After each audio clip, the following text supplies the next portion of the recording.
生咧就即係捧咗上去，我唔識跌翻落嚟。咁咧就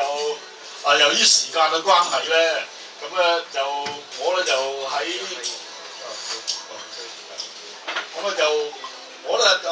主要咧集中咧就喺美國嘅主要政治與文化侵略嘅工具嗰裏邊咧，我就係比較着重於政治方面多啲，因為時間關係咁就同埋咧就呢啲工具嘅組織同埋分工佢個背後資金嘅來源同埋佢哋嘅歷史同埋對中國入侵嘅步驟咁樣咁就我嘗試下分享下啲資料喺美國咧就對中國本身嘅政治同埋文化侵略嘅最主要工具，其實係透過咧嗰啲非政府組織，咁咧就係 NGO Non-Government Organisation，咁咧喺中國各地咧就多方面咧展開活動嘅，咁咧佢個活動咧最主要咧就係配合咧係美國嘅官方嘅機構，咁咧呢啲官方機構包括乜嘢咧？美國駐華大使館啦。美國嘅新聞處啦，美國嘅國際開發處啦，美國嘅公共外交辦公室啦，同埋國務院屬下嘅公共外交同埋咧公共事務嘅辦公室。咁呢啲非政府嘅組織咧，其實呢個種類咧就多到咧就多不勝數嘅，係數唔晒根本就。咁咧其中咧，我哋只能夠講一啲咧就比較重要啲嘅。同埋個影響比較深遠啲嘅組織啦出嚟，咁啦其中最主要咧就係個所謂 NGO 非政府嘅組織咧，最主要一個咧就係美國嘅國家民主基金會 NED， 咁 NED 本身咧係喺非政府組織裏邊係最重要嘅一個，佢屬下咧係有成4個咧就好大嘅機構咧。亦都係叫做非政府組織，咁係受到佢NED 嘅資助。首先咧就係國家民主研究所啦，NDI 咁另外咧就國際互和研究所啦 IRI， 咁國際私有化企業中心係CIPE， 同埋國際咧美國國際勞工團結中心。ACILS， 咁呢4個咧，呢4個非政府組織咧係大部分嘅資金咧來源咧都喺 NED 嘅，咁所以 NED 本身係最主要一個咧係等於咧係一個資金嘅清算所。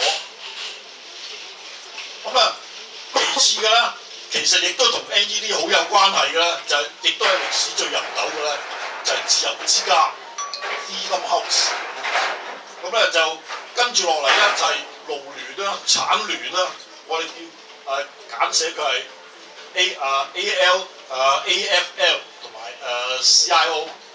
國際非暴力衝突中心啦 ICNC， 國際研究同埋交流委員會啦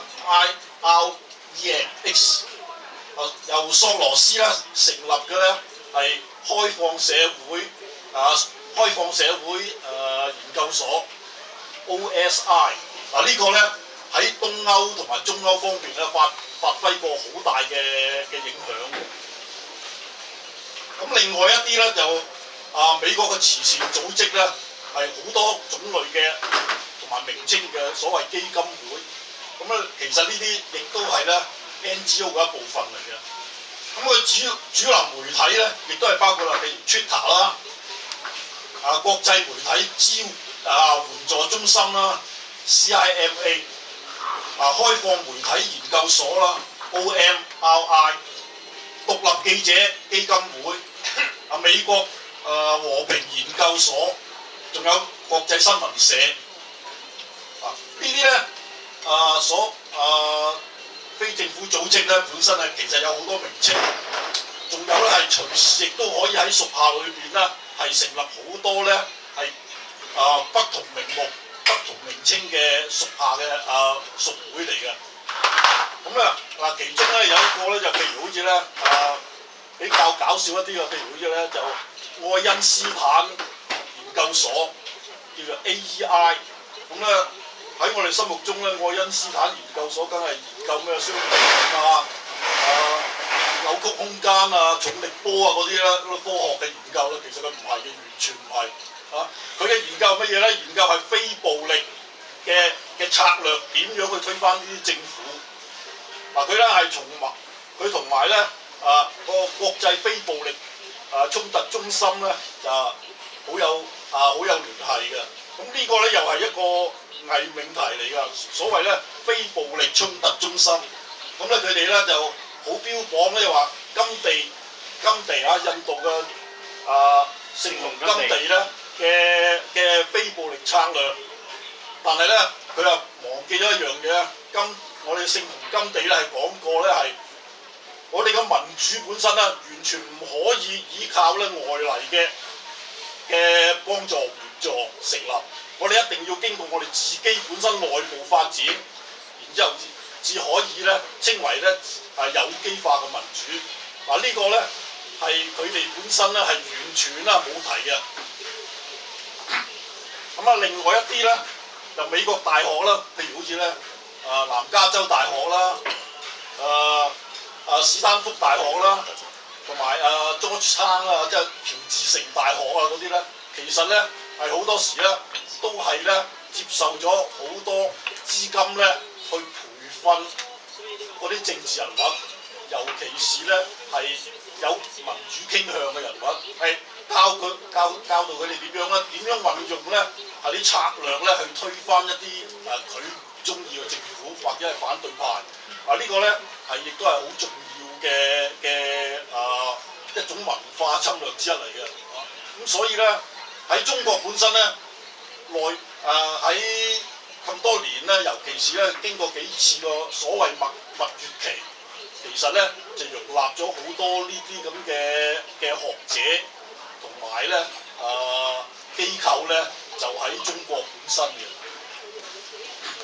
點解咧就美國本身會係咁倚重啲 NGO 走去咧係推動個外交政策咧，同埋咧佢個利益咧係受到長期都受到咧就美國政府係好重視嘅。點解咧？因為呢啲 NGO 本身咧其實咧就因為佢係唔屬於政府嘅機構，所以咧就佢好多時都可以避過咗啦國會本身嘅審查、公眾嘅審查，亦都唔需要向咧政府本身作出咧好嚴肅嘅交代。佢個行動亦都可以好秘密，唔需要公開。咁佢資金來源亦都可以咧就唔需要咧就向好多方面嘅交代。咁個行動亦都靈活好多，唔需要向國際解釋。所以咧 NGO 本身咧喺美國嚟講咧，尤其是佢喺推銷咧係美國式嘅民主嚟講咧，佢又係個作用係好大嘅。咁樣咧我哋首先講一講咧就係佢個歷史背景啦。咁喺第二次世界大戰，聽唔聽到啊？因為收音收唔到。咁就喺第二次世界大戰以來咧，促銷民主咧就已經係成為咧係美國喺世界權力關係嘅一部分嚟㗎啦。所以咧最早成立嘅係自由之家咧，就喺1941年成立嘅，喺羅斯福總統旗下。當時仲係第二次世界大戰嘅，已經成立㗎啦。咁咧佢咧當時咧佢同美國本身嘅中央情報局咧個活動咧就好有關係嘅。咁但係咧就經過咁多年嘅發展咧，其實咧公眾咧就好多時咧，尤其是美國嘅民眾咧，開始咧覺得咧喺美國喺國內同埋國外本身咧有好多呢個行為咧係唔滿意嘅，根本就點解會搞出咁多動作出嚟啊咁樣啊？所以咧當時嘅列根總統咧就為咗咧係避免呢種即係質詢咧，就喺1983年咧就成立咗國家民主基金會。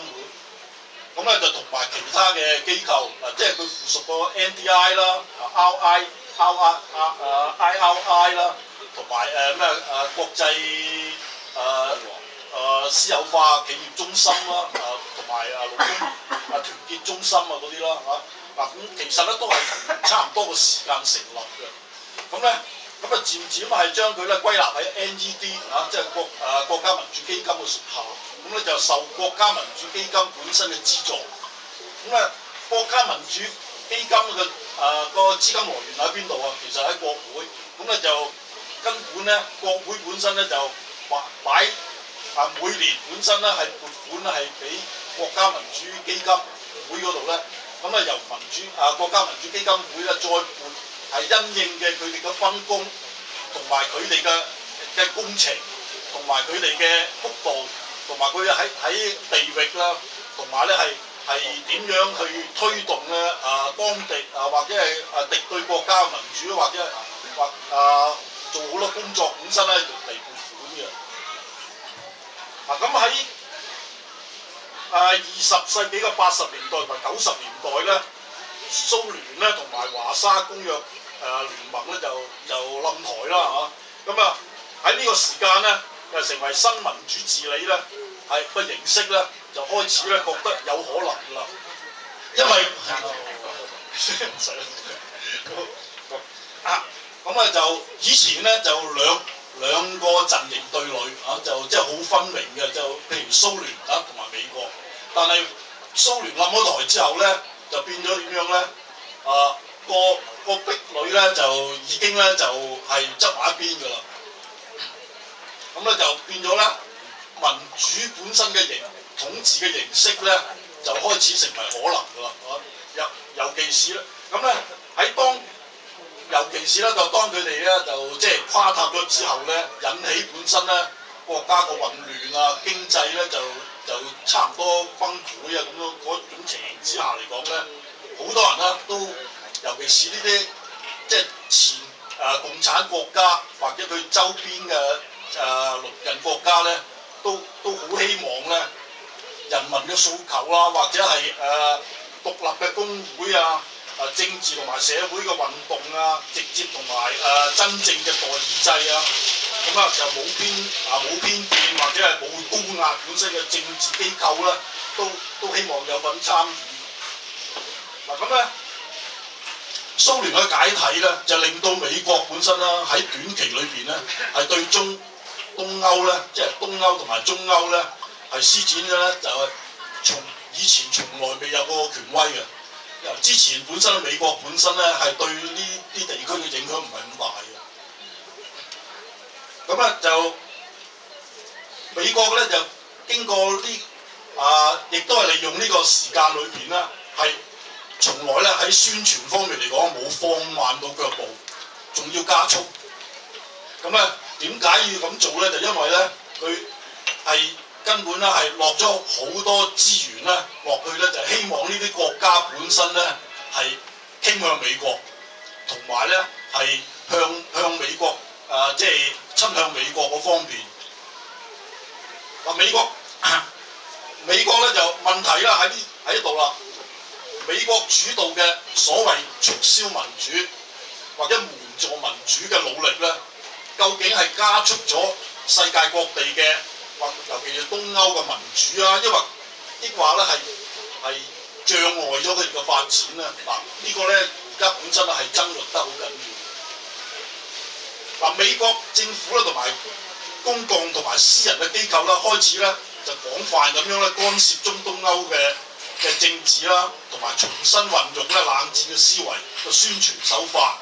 對佢當地嘅政治啦、經濟文化、軍事咁樣咧，就希望打開入侵之門。入侵之門咧係唔係軍事咁簡單亦都唔係主要係軍事，主要係經濟。點解咧？因為打開呢啲入侵之門咧，就可以推銷啦美國本身嘅產品。美國跨國家企業同埋咧大型嘅國際本身嘅產品嗰啲啦，就可以咧就喺當地本身咧大肆發展。透過咧就個系統性嘅宣傳咧，美國嘅資本主義咧霸權統。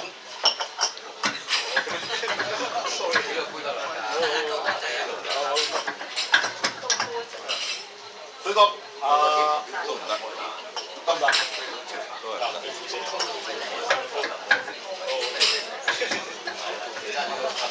係咪咁樣好啲啊？咁啊，透過呢啲系統性嘅宣傳咧，西方嘅資本主義咧，主要係國家嘅霸權統治咧，就喺呢個時期咧係得到最大嘅鞏固。嗱，咁咧一路發展到今日啊。咁咧而家咧佢咧就係最主要咧依靠乜嘢咧？依靠信息化嘅技術同埋媒體咧，提供咧係好多商品嘅文化宣傳同埋政治宣傳。嗱，呢兩樣咧係聯合一齊嘅。佢哋好多時咧係利用商品宣傳個方式去宣傳政治。咁啊，又點解咧？因為咧喺廣告裏邊咧視為信息，其實咧有一啲廣告嚟嘅。咁咧喺呢方面咧，如果長時間裏邊咧係運用嗰陣時候咧，啲人咧接受嗰啲人民咧就會點樣咧？係其實咧就喺從經驗裏邊咧得翻嚟嘅認知啊嗰啲啊係一路削弱緊嘅。佢只係咧係知道一個品牌嗱，譬如好似咧新奇洗衣粉啊咁樣咧，其實咧佢根本就唔知道嗰個洗衣粉本身係有咩效率高過人嘅。其實咧，佢只不過咧係承認咗個品牌，大量走去購買。嗱，咁呢種咧就係促銷文化嘅咧一部分。而係美國本身咧喺到今時今日，亦都好多專家一路都推銷呢樣嘢。嗱，同埋咧呢啲咁嘅專家咧好多時都混入咗啦喺呢啲個 NGO 裏邊嘅。嗱，咁咧 NGO 本身咧係。點解咧喺美國本身咧係咁盛行咧？因為咧佢其實咧亦都係作為咧國家官方官員本身咧係跳槽嘅一個方式。譬如好似有好多咧佢個領導人咧，嗰啲 NGO 個領導人咧，其實可能係以前嘅中情局啦，或者係廣告嘅專才啦。嗱，廣告嘅專才好多時咧係國家本身嘅政治顧問嚟嘅。我哋要清楚知道喺美國嘅意識形態裏邊啦。咁啊，呢啲信息咧喺如果可以經過精心炮製，咁咧去演繹，同埋咧係慢慢啊滲透喺啲公眾本身，尤其是第二個國家本身嘅人民手上咧，佢哋咧就好容易啦，係俾一啲咧言語清晰。好清晰、好簡單，但係咧個意識形態就好模棱兩可嘅嘢咧就呃咗嘅。嗱，譬如好似舉例最近嘅真普選咁啊，其實咧冇邊個人真正咧係認識到真普選係乜嘢，但係佢個口頭咧一路都係咁樣噏，咁咧個意識形態本身佢哋唔清楚嘅，但係咧佢個口號係好有力嘅。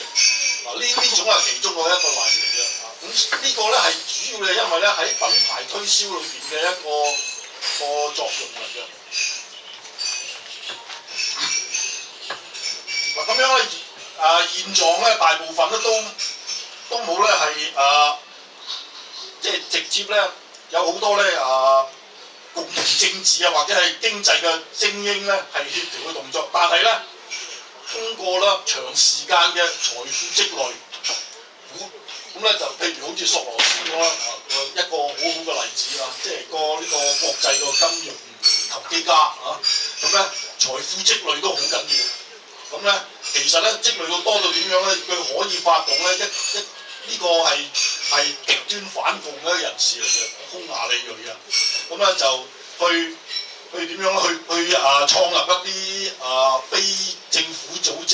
創立一啲咧係反共嘅團體。咁咧就走去咧點樣培訓、教育，同埋咧係推廣反共嘅意識。咁啊呢個咧所以索羅斯我之前我講過佢係同咧美國政府本身咧有好多即係好複雜嘅關係就咁解啦。咁咧就喺宣傳方面嚟講咧，就尤其是喺美國啦，就已經係越嚟越走向咧係咩即係全球化㗎啦。咁所以咧係喺全球各地本身嘅非政府美國嘅非政府組織本身咧就好大時候都運用呢種信息化嘅宣傳工作。咁咧佢喺尤其是咧，佢喺好多商品啊本身咧係套用咗咧係英語嗱，佢有個優勢啊，英語同埋美國語咧就本身啊大部分世界咧都通用嘅，所以咧就好快脆啦，係夾雜喺呢方面嚟講係傳播到全世界裏邊嘅。咁啊民主咧嗱，民主本身咧最低嘅門檻咧就係定期選舉啦，同埋咧全民啊就公投啦，全體嘅公民一個選舉權啦咁樣啦。但係咧呢啲咧就係只係最低嘅門檻。嗱，我哋聽得多，我哋根本就話全民公投啊嗰陣時喺佔中時間。但係咧其實咧呢啲其實係最低嘅門檻。咁其實你選咗出嚟，咁嗰個政府係點樣咧？係嘛？嗱，吳志偉咧一定選出嚟個政府本身啊係好民主嘅喎，好多極權國家好多獨裁者本身都係透過民主選舉選出嚟嘅喎，我哋最有名嘅譬如希特拉啦，我哋台灣嘅總統陳水扁啊嗰啲都係喎，係真正係民選出嚟嘅喎，咁選舉咧根本係唔證明嘅，唔證明咧就係一個民主國家嘅存在。喺美國自己本身都係，美國本身啊好多時代議政制本身其實咧民選有一樣嘢咧，貧窮個國家，譬如好似咧有人民真係窮到好緊要嗰陣時候，你根本咧你用好少嘅物質咧都可以啦買到嗰張選票。但係咧你如果喺富有嘅國家，好似咧美國咁樣咧，其實咧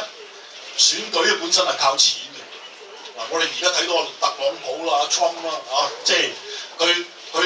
以走出嚟，其實咧根本佢有龐大嘅資金。咁仲有一樣嘢咧，係譬如好似個選舉官員啊，其實咧有好多咧私人嘅企業啊，其實就兩邊下注。咁咧兩邊下注點樣？透過捐獻咯，政治捐獻咯，咁啊邊個諗住選出佢會選出嚟，佢咪買多啲落去咯，咁點解會咁做啊？因為咧，當你選咗出嚟嗰陣時候啊，你要還債㗎啦，你還政治債嘛，係嘛？咁所以變咗點樣咧？其實咧係用嚟控制嗰個政府嘅本身。咁啊，同埋以民主咧係名義建立咧，同埋保持精英嘅利益咧，個效果咧係啦。最主要個效果咧係咩咧？係令到咧嗰啲不平等嘅情況咧成為一種制度。嗱，其實咧好多國家已經係咁樣做㗎。我哋唔好以為你一啲係好民主啊，其實咧美國已經係啦。有啲政治世家，有啲係咩啊？有啲係大企業本身推舉出嚟嘅人選。咁呢啲咧其實咧就換而言之咧，就話咧令到公眾、令到人民本身咧係承認一樣嘢，就係咧佢個不平等咧已經成為一種制度。咁啊，你一個普通嘅人唔可以立亂話走出去選舉㗎，尤其喺美國一定要有一定嘅勢力。呢啲勢力係嚟自邊度咧？大家都知㗎啦，咁有啲強國咧，尤其是指美國佢認為咧民主咧就可以教育出嚟嘅。咁呢個咧就好錯誤嘅思想，因為民主本身咧佢自己本身咧亦都經過200年嘅演進，而真正嘅民主本身咧喺法國大革命嗰陣時候咧，就經過好多流血，經過好多運動。然之後，慢慢咧係改善，而發展出嚟嘅，唔係被教育出嚟嘅。所以咧，甘地我哋嘅聖雄咧亦都講過咧，係一定咧係要有機化，即係由自己內部發展，經過好多運動，經過好多訓練，經過好多即係打壓之後咧，慢慢演化出嚟。呢個先係民主嘅基石嚟嘅。唔係話咧係俾人哋推銷出去，或者咧係俾人哋咧係教育出嚟嘅。咁呢個咧，我哋大家都要明白。就美國本身咧，而家咧係有好多非政府組織係用緊一樣嘢，就係我哋可以教育出民主出嚟。呢個咧係好大嘅錯誤。事實上咧，喺美國咧一系列嘅海外活動咧，佢嘅意圖咧其實係好簡單。嘅意圖係咩咧？透過軍事入侵、轉讓軍火，防止咧左翼嘅勢力，即係佢最怕共產黨咧就掌權嘅嘛。咁就左翼嘅勢力係掌權，同埋咧就隨之而嚟咧，就要當咧嗰啲親美嘅政權咧可以選到出嚟之後咧，就自然咧就對美國咧大開門戶啦，喺經濟方面。咁跟住嚟咧就係咩咧？就係、為佢咧個商品出口啦，同埋公司投資啦，係擴大個市場。所以咧，美國有好多大型嘅跨國企業咧，其實係政治嘅投資者嚟嘅。所以咧，佢有好多咧非政府組織嘅機構咧，接受嘅私人捐獻咧，其實就嚟自呢啲咁個機構。咁啊，美國本身咧好多時咧都係避開咗好敏感嘅主權問題。咁咧，佢將佢個干涉人哋國家內政嘅行為咧，係好點樣講？好婉轉咧，係將佢啦，係話咧係我哋回應咗咧，我哋國家本身係譬如即係自由航行啊，或者我哋嘅意識形態受到，或者我哋嘅生活方式受到威脅，所以我回應。其實咧，佢根本咧就係迴避咗佢侵略咗人哋本身國家主權嘅問題。佢係避重就輕，好多時都咁咧就現今咧就喺蘇聯嗰個時代咧，佢咧就好多時咧將咧就嗰啲國，即係尤其是共產國家、前共產國家咧係妖魔化嘅，尤其是將佢啲領導人妖魔化。佢最叻係做呢樣嘢㗎，譬如將你中國領導人妖魔化啦，將你本身邊個政權妖魔化，你睇到嘅，譬如好似咧，尤其是佢啲，就算荷里活電影都係㗎，譬如好似第一滴血啊，或者係咩洛奇啊嗰啲咧，都係㗎，根本就點解啊？就因為咧打贏咗呢個係魔鬼國家嚟㗎，呢個魔鬼國家由魔鬼領導㗎，即係咁樣啊。所以呢啲文化咧係漸漸深入咗咧，係一啲咧係即係意識形態比較模糊啲啊，同埋咧係唔清晰嘅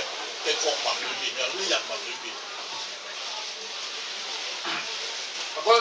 仲另外一樣嘢嚟講咧，佢點解成日都會製造敵人咧？有一樣嘢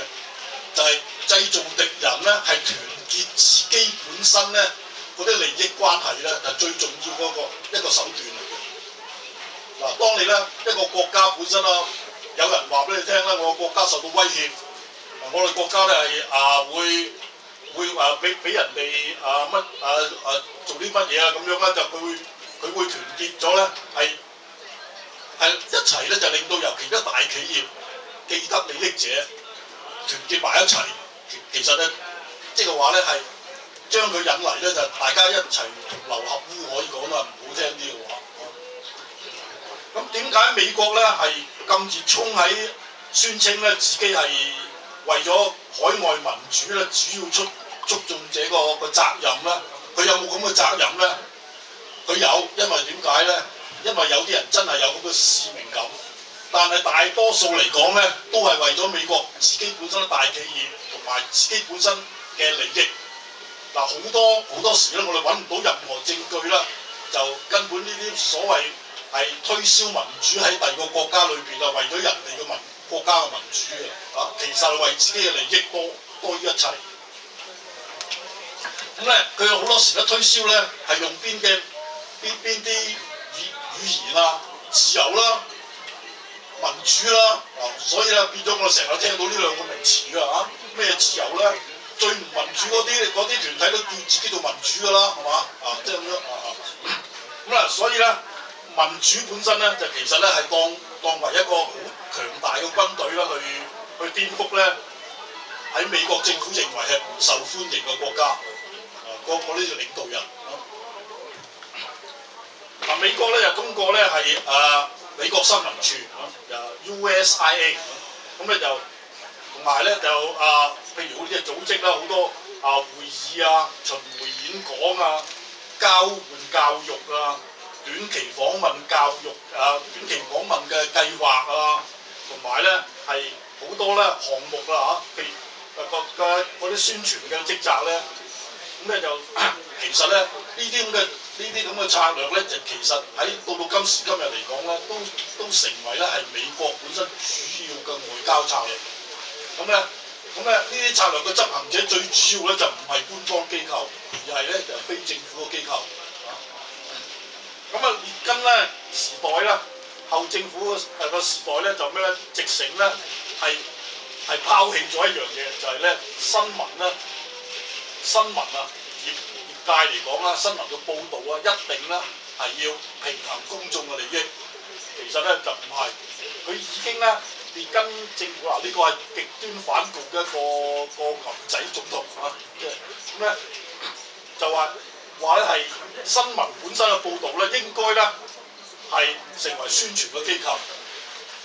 唔係一定要講事實嘅，已經係呢個咧就已經係咁，所以咧變咗咧大量咧佢係大量發展媒體，發展咧就書籍嗰啲咧去宣傳。佢其實咧喺佢開始咧，跟住佢嘅承繼人啦，小布殊啦，同埋克林頓嗰啲都係承繼住呢個方針嘅，因為咧喺行使之中嚟講咧，經過幾年裏邊咧覺得好有效，尤其是咧喺東歐即係蘇聯解體之後咧，呢啲周邊國家咧佢好成功嘅，譬如好似喺格魯吉亞啦佢用咗咧係好大嘅金錢咧係點樣推翻咗當時嘅總統謝瓦爾德納扎就另外咧係用好多資金咧走去咧係推選咧佢一個極端親美嘅一個人物咧就係嗰個就係當時後來選出嚟嘅總統格魯吉亞嘅選出嚟嘅總統就係薩卡澤維利，咁咧佢就喺2008